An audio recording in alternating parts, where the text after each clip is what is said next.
Welcome in, friends. Welcome back to Notes from the Edge. I am your host, Lisa Lacey, writer, trauma educator, executive advisor, and author of the upcoming memoir, Notes from a Certified Madwoman, and we are on track to release in October.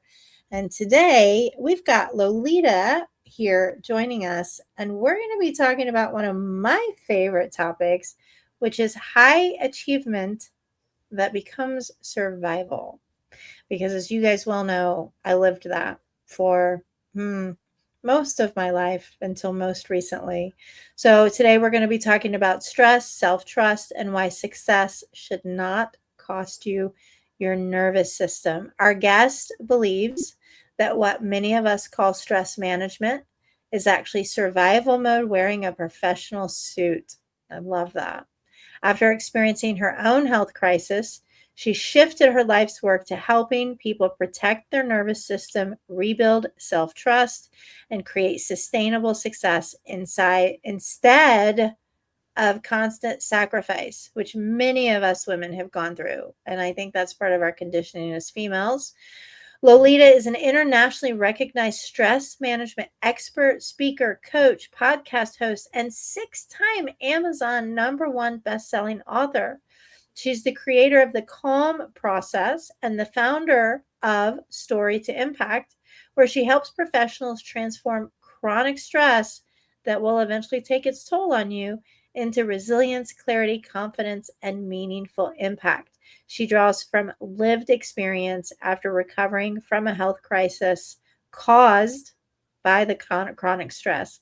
Now, she teaches leaders, organizations, entrepreneurs how to prevent burnout, strengthen their nervous system, establish healthy boundaries that actually work, and build sustainable success.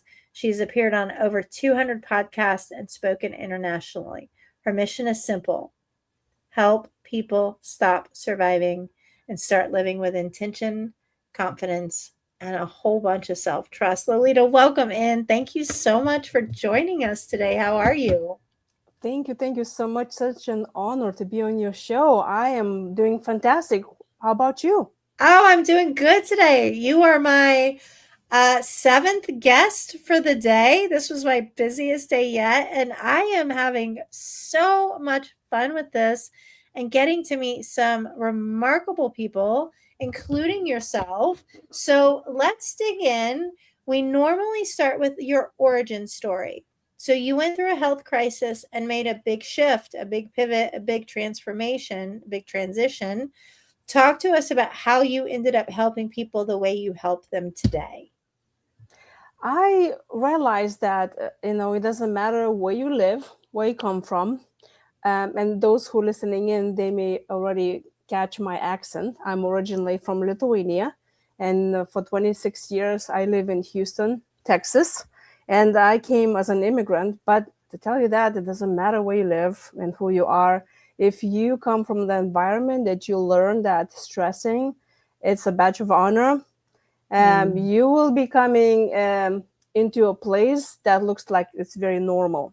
And my story is nothing extraordinary. I think all of us are coming to this world that we want to gain our place under the sun. We want to achieve our goals, especially when we see now in society that when you are productive and you're producing, then you feel like you really need it and you're making a difference. Because when you really look around, all of us are wearing a badge of honor of being needed and productive.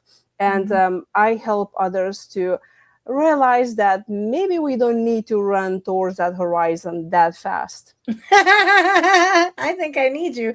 I told my last guest, I was like, my coaching budget's gone way up because I want to hire every guest I've had. I'm like, I got that, I got that. You can help me with that. So I absolutely love that. Well, one of the things that stood out to me is that many people aren't simply just stressed. They're living in survival mode constantly, chronically, for years, for decades even. How do you, as a transformational coach, how do you help people recognize the difference between, okay, this is just stress, but this is chronic survival mode that can eventually take a toll on your body? First of all, we need to recognize something that's very important where I totally missed in my journey is we need to recognize what environment that we're coming from. So when I have coaching clients come to me, the first question I ask them, how are your parents or the environment that you grew up in manage their stress? Because if someone would be stressed and they grabbing a glass of wine, like a bunch of my clients come and say, oh, I don't need stress management that much. I'm just have a glass of wine by the end of the day. Where did you learn that? Mm-hmm. But here's the deal. It's not that only we learn from our environment when we're children about how to manage stress, but everything else in life. So for someone, could be looks like a very stressful situation, and they may recognize it, that they're stressing, and they're not feeling well. But someone, for example, like me, that I was used to being in a stressful environment, I was used to being constantly hyper vigilant and waiting for the second shoe to drop, afraid to say no, major people pleaser. To me, that felt that's all I know. So when someone is stressed out and burnout, they may not even recognize that they are that way, because if Mm-hmm. they used to being and they saw other people in their lives being that way, so how can we even know that we're there if we don't even know what it looks like to begin with? Yeah. Well, and I think that's why these conversations are so important because when I was in my biggest spiral, I didn't have language for what was happening to me. And it was, I've got a thing about labels. I had so many labels slapped on me, but they did give me a starting place for healing, right? They gave me, okay, well, we're here. So based on this, we can do this next and this next and this next. So I think that's a very, very, very valid point. So your own health crisis, and I actually just had one at the beginning of this year, became a turning point for you. Um, Looking back now, what were the signs you missed in your body that other people should maybe be looking for? That chronic stress may be taking a toll on their body? um, Many say, oh, when you feel a little bit annoyed, when you start snapping at people, but also it may get to the point where you don't want to do anything anymore because you're so drained and exhausted that you Mhm. cannot even think straight. Depression, and I think the last stop is when it really manifesting in our bodies, and that's where I totally overlooked of being annoyed and depressed and all of the signs, because I saw my parents doing the same, I saw my environment doing the same, and I thought that's what it's supposed to be. So I think when we already manifest illness or something that is not working right in our body, that is the last stop. So it's very important for us to pay attention as we go through our day. Where it doesn't feel right? Where do I feel contracted? Where I feel resentment? Where do I feel angry? Because anger, that's mean that your boundaries being crossed, and that Mhm. stresses a lot of us. Yeah. Oh, yeah. Crossing. Yeah. I don't like people who cross my boundaries. And since I hit surgical menopause, the boundaries were like, "Huh," and everybody's like, oh, whoa. So I'm rocking the boat a lot right now, girl. I'm rocking the boat a lot. So you talk a lot about self-trust. And I think chronic trauma, and we all have it, it's part of the human experience. I mean, some worse than others once we hear each other's stories, but I I I think chronic betrayal, chronic trauma, chronic stress makes us stop trusting ourselves. We stop trusting our own intuition. Therefore, we're not trusting our own bodies. And if we're not trusting our own bodies, how are we going to be helpful in helping our bodies heal? So I've found that trauma often disconnects people from trusting themselves. How do you feel that stress, trauma, and self trust intersect in the work that you actually do with people? In other words, how do you get them from chronic stress state before the crash, right? We want to get to people before the crash. How do you take them from chronic stress state to a place of self trust? I think stress management should not be stressful. It Yeah. has to start small steps, because let's just face it, we have way too much going on. So the least that we want to tell someone is to do more things. So Yeah. when I started my stress management journey, I went for the what they call stress management bandages. As of, you need to have a diary and you need to write it down, all your emotions, what you feel Uh, through the day, or you need to go to yoga. And I thought to myself, I don't even have time for this. Now I have to do in addition to all of this. So very important is to recognize, and that's why I talk about in my calm process, for anyone who is stressing out. I recommend, or any situation that you don't feel comfortable in, I recommend going to my calm process. Do I have a moment to share what that is so I can express myself what I of mean? course you can. You share away. Go for it. What you got? So let's, for those who are listening in, let's just think about something that you are going through right now that makes you feel uncomfortable or angry, resentful, something on your mind. So C stands after control. So can you control that situation? And now, mind you, you cannot control people, as we know. We cannot control their actions, how they feel about us, what they do, what they don't do. And I mean, it's like no brainer. We already know this, but we still stress We about it, do, but right? we don't, right? We Do do, or but we don't. don't. Yeah. But then some, and I heard my clients say, well, the moment when you say that I cannot control the people, just feel so hopeless, because then looks like there is no way out. But here's the key: the one person that you can control, their actions and their feelings and everything else, it's you. So you can make a choice how you're going to address that situation. Will you allow yourself to be triggered, or you will start emotionally regulating yourself and suit your inner child? So then you go to the letter A, which is appreciation or acceptance.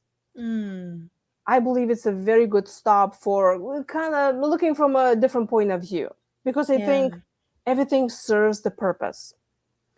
We can think about, there's always silver lining in the situation. Maybe you lost a job because now it's time for you to start your own business, and you have never quit if you still had the job. Yeah. And I get sometimes clients will tell me, they're like, well, I don't think I wanted that horrible situation. I think we still, no matter how difficult situation is serving us, because that's where we see what we don't want. It's giving us that opportunity to learn more about ourselves. Yes. Yes. We can use adversity as teachers. Yes. It's And, data, it's information. Yeah. and then we go to the letter L and M, and that's where I will answer your question you just gave me. In any situation, we need to, and I recommend highly to really sit down, think about it, and write it down, the action steps that someone is taking about that specific situation. Okay. Even taking no action, that is still action. It is. It's a choice. It's a choice. Yeah. So then we look at it and then we evaluate that. Is that action is helping us? Mm-hmm. Because there are things that we do that we think it's helping us, but it's not really helping us. Yeah, I think asking the question is fair. Is this helping or is this hurting? Because we create much of our own suffering. And like I just mentioned, hey, going to yoga classes looks like you should serve me, right?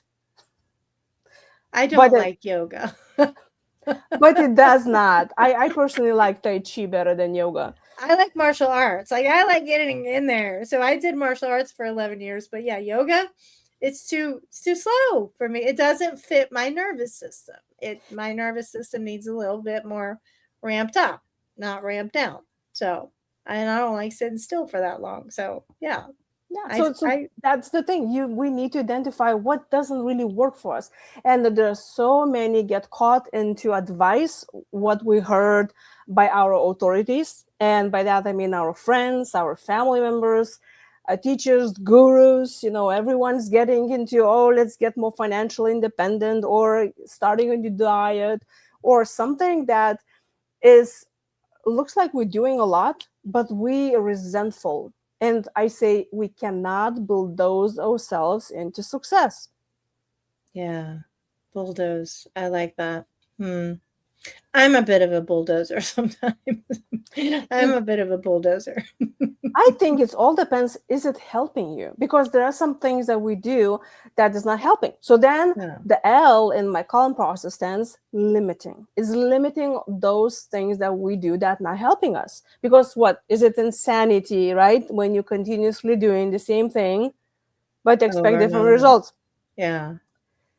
But the key is here, which I think is very, very important, is to ask ourselves then, why am I still doing that? Yes. The why is so important. Nobody asks the why. We don't ask ourselves the why, and the people supporting, loving, and serving us don't ask us the why either. There are reasons why we're behaving the way we are. I mean, the argument Brody and I had about biscuits and gravy was not about biscuits and gravy. It was about something completely ridiculous. We did end up eating the biscuits and gravy, but it was a terrible fight. Started over biscuits and gravy, sawmill gravy. But anyway, but it was not about the biscuits and gravy. It was about stuff that happened years ago that was still unresolved and it was coming up, right? It was coming up. So, yeah, the thing is, not to judge it, right? I hear you saying don't judge it. It might still be serving you, and that's totally cool. Like if it's something that's working for you, keep it. But what I hear you saying is if it's no longer serving you, it's best, the invitation there is to find a way to let it go, to drop it, to ditch it, to drop the performance, the identities, the roles, the masks, anything that's no longer serving you. It's not a question we were taught to ask ourselves. And this is the hardest part, is to have enough courage to break the loyalties to those Oh. patterns that most of the time, all the stressors, all the triggers and things that we continuously doing many times come from our authorities. It could be, parents and all of those gurus and things that we believe that we need to follow that. Mm-hmm. And the breaking that connection with the what we learned that we should do, and also breaking the loyalty with that new identity that you will personally become. It can be Mm-hmm. very, very hard. And the loyalty is also very important to us, because we as humans, we need to belong to the group. Otherwise, we're going to die. Yeah. Yeah. I love that loyalty to the patterns. I love that wording because you're right. And it's a fair question to also ask, what are we getting out of it? Because we wouldn't be doing it if we're not getting something out of it. Even like in our people pleasing state, and I'm saying our because I was there too. I'm a recovering people pleaser. It was a form of me manipulating the situation so I avoided conflict at all costs so nobody would call me an angry or crazy person, right? So it was a form of manipulation, but not in the way like somebody with MPD or something would be manipulative. But yeah, and that's not easy to do, Lolita, face the hard truth about who we have become, but we have to do that hard work to figure out where we're going next. We got to And know where we're at right now, you and then know? we can start with the two things that I can immediately can tell. Number one is to build that trust that you asked me about. It Yeah. starts with a small step. So, letter M, it's in the column process, is multiply what works. So Mhm. and it's very important for us to also write it down and acknowledge and celebrate ourselves that we are doing something good about that. And, and I know I heard some clients telling me, it doesn't look like I'm doing anything right. There's nothing to multiply. Otherwise, I will not be in this situation. But then we need to multiply things that are about us: resilience, kindness, generosity, Mhm. other things that we do for ourselves and others that are worth multiplying. So basically, what does that mean? That means you need to remind yourself that you are capable. And I think I first time I heard from Jack Canfield years ago, that says make a list of your accomplishments and then read it daily. Oh, I love that. I'm gonna do that. It's gonna be such a long list, girl. It's gonna be so long. I'm gonna do that. I love that. I have a gratitude list that I keep. It's like 100 gratitudes. I redo it every year. But I just keep it handy for when my mind clicks on me or when it's looping and I need to get out of a negative pattern. But again, I think paying attention to why are we being loyal to these patterns that are destructive for us or to our families. So, great, great, great question. So, many of the listeners on here are executives, they're high achievers, high performers, who have built successful careers. We don't see them on here, but they're watching.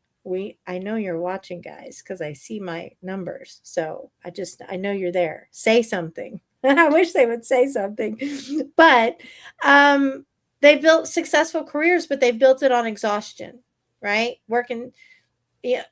When I started my consulting company, I mean it was 20-hour days that I was putting in.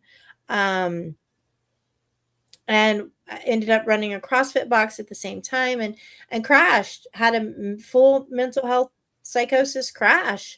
So at what point does resilience become self-abandonment? Like we're performing strength, right? It starts with doing something against yourself, even not drinking enough water, or wearing shoes that are too tight, or accepting a project or client, even though you feel inside you shouldn't. Mm-hmm. And Yeah, those are nightmares.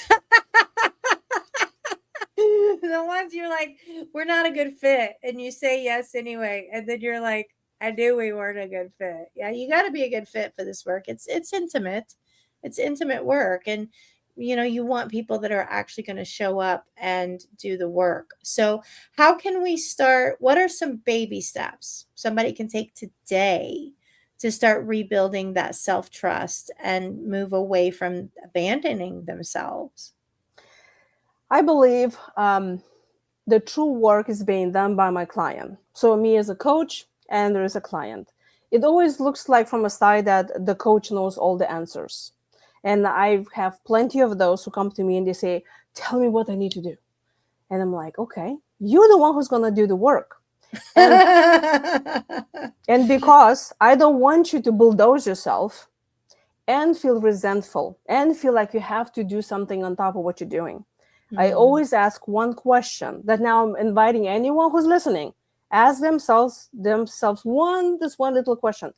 What you believe you should do to help yourself to be less stressed.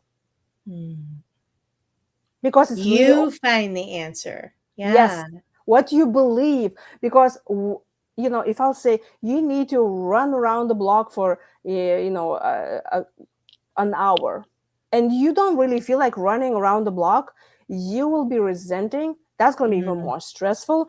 And also what that means, you are breaking the trust with yourself because you are abandoning yourself. You're making yourself, so your inner child is going to be all scared because now you're bulldozing yourself and doing something that you don't want to do it, and you don't even believe it that you want to do, and that will help you. Yeah, I love that. So you offer them choice.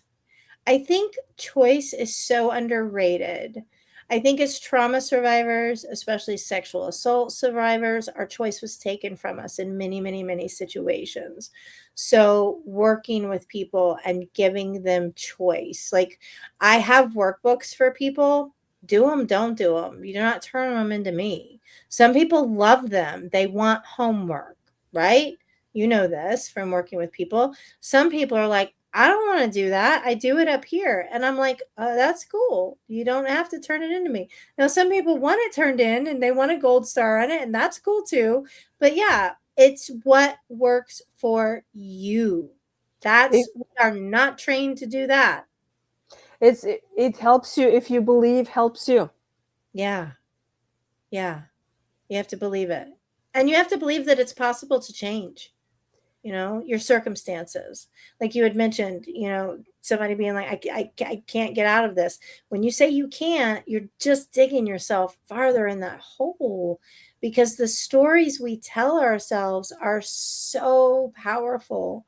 And if we can stop telling ourselves the old stories that got us here and tell ourselves new stories, it's like you said, a brand new perspective, right? That's what working with coaches gives you.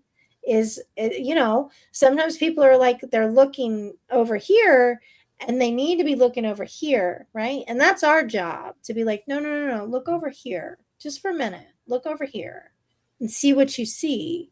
But I love that when you work with people, it's their choice, because that is empowering. That builds self respect. That builds self trust up. So, yes, I love that. So, yeah. So, the calm process has helped so many people move from overwhelm into clarity, clarity, knowing what you're wanting. Kind of walk us through the philosophy. How did that come about for you? And what are some of the results that you've gotten from working with people? It came in pieces. When I started coaching over 10 years ago, I realized that it was very important to let go of the things that don't work for us. I noticed a lot with my clients, and of course with myself, that I had this loyalty that I was afraid to break. I saw that I had to take courage in deciding that this can work for me or try something different. And that came into peace one by one. And I know, when I thought to myself, I should have a system that will be easier to remember, because we remember the small words. And when I realized, oh, the calm totally will make sense, because it's about stress management and it's about calming down. So that's how every letter came into play. But those parts were floating around for many years now. And why is this calm process is very easy to remember, but very easy to do. You even can do when you're stuck in traffic and just kind of run it in your head, or you can tackle any situation and write it things down and really get into details, really make even action steps for the things that you need to limit, and ask for help others if you don't know how to do things. Yes. But also, what is the most important part is here, actually doing the process, taking your time of questioning yourself, because you know what that means. That means you're not abandoning yourself. Mm. This is how you're spending time with yourself and you addressing your own needs. And especially for those who are overachievers, like I remember I used to be one, and those who are running towards horizon and it looks like you will never reach that point, it's very important to give yourself that opportunity to stop and rest. And like I said, stress management should not be stressful. So, when I have clients and they say, how about this a tip? Put your alarm on to ring every hour or every 2 hours. Again, it's a choice. And then whatever rings, stop doing whatever you're doing and just take 1 minute for yourself. Breath work, or just sit there for a minute, or just feel your body, something. Exactly. And Yeah. now, for those who listening in, this usually question, this a tip I always give on my first session, and I watch the reaction. Because if somebody says to me, well, that's too simple, that's mean that you believe that in order to achieve goals and also to achieve state of mind where you're feeling calm and don't have to beat yourself up for something, you will think that stress management is supposed to be a very big deal. Because if it is a big deal, that means it's going to take you hours and hours to achieve something like that. So that means you need to break the limiting belief that 1 minute will not be enough. You need, Exactly. Healing can happen quickly, guys. It does not have to be a trudge. It doesn't have to suck all the time. You can laugh your way through some of it, and it can happen fast. That's why I liked working with transformational coaches and mentors, because their focus was forward momentum, right? My talk therapist was for looking backwards to figure out what the hell happened, but transformational coaches are the ones that helped me move forward. And that's why I ended up becoming one myself. was because it was so beneficial after I had done and tried everything else. Well, Lolita, I am so excited about people reaching out to you. A couple of questions, and then we'll get where they can contact you. We always close out with 2 questions to ask our guests. The first question is, what did you perform in order to survive? And what happened in your life when you dropped that role, that mask, the identity, or the performance? So right now, what I give myself is plenty of breaks, especially when I see that I'm starting to pick up the speed and I want to make something into happening, or I already start feeling that I'm getting resentful, or a little bit annoyed. I tell myself, oh, this is a sign that I should stop pushing, and I just need to take a break, take a cup of coffee, have some water, close my eyes for that 1 minute, and go back into trusting myself. Love that. 1 minute, guys. 1 minute can change everything. Really, truly, it can. And don't forget to breathe. We hold our breath. We don't breathe. All right, last question. What should we be talking about that we're not? What do you want to hear more conversations about? About self forgiveness and empathy Mm, toward ourselves. We're doing mhm. an amazing job, guys. It's time for us to say, I'm enough. I'm doing the best I can, And and I'm I need to honor awesome. myself. There's nothing Yes. wrong with saying you're awesome. There is something magical that happens when you go from, like I did, drowning self hatred in a bottle to liking whom I am as a human, liking my own company, enjoying my alone time, and just thinking I'm pretty rock star awesome. It feels way better than resentment, anger, and self hatred. Way better. It's a lot more fun when you like who you are, right? And also, we need to remember it's not only about us when we change our life, our patterns. When we learn how to stress manage and relax and honor our own needs, we're showing example not only to other people in our environment that they have a permission to do the same and be healthier and happier, but also we're influencing our children through example. So remember that. Yes, yes. And when you rise and raise your vibration, people tend to follow you, or they'll fall off and let them go because they weren't meant to come with you. But everybody heals just by you working on you. We don't have to overcomplicate the work. I love closing out on that note. All right, my friends. So remember, ask yourself the question, what did you perform in order to survive? Is it still serving you? And if it's not, what is going to happen in your life when you finally let it go and start having the conversations that you've been putting off? All right, Lolita, thank you so much. You've been a wonderful guest. Guys, we will see you next time. In the meantime, I'm your host, Lisa Lacy. Welcome to the Edge.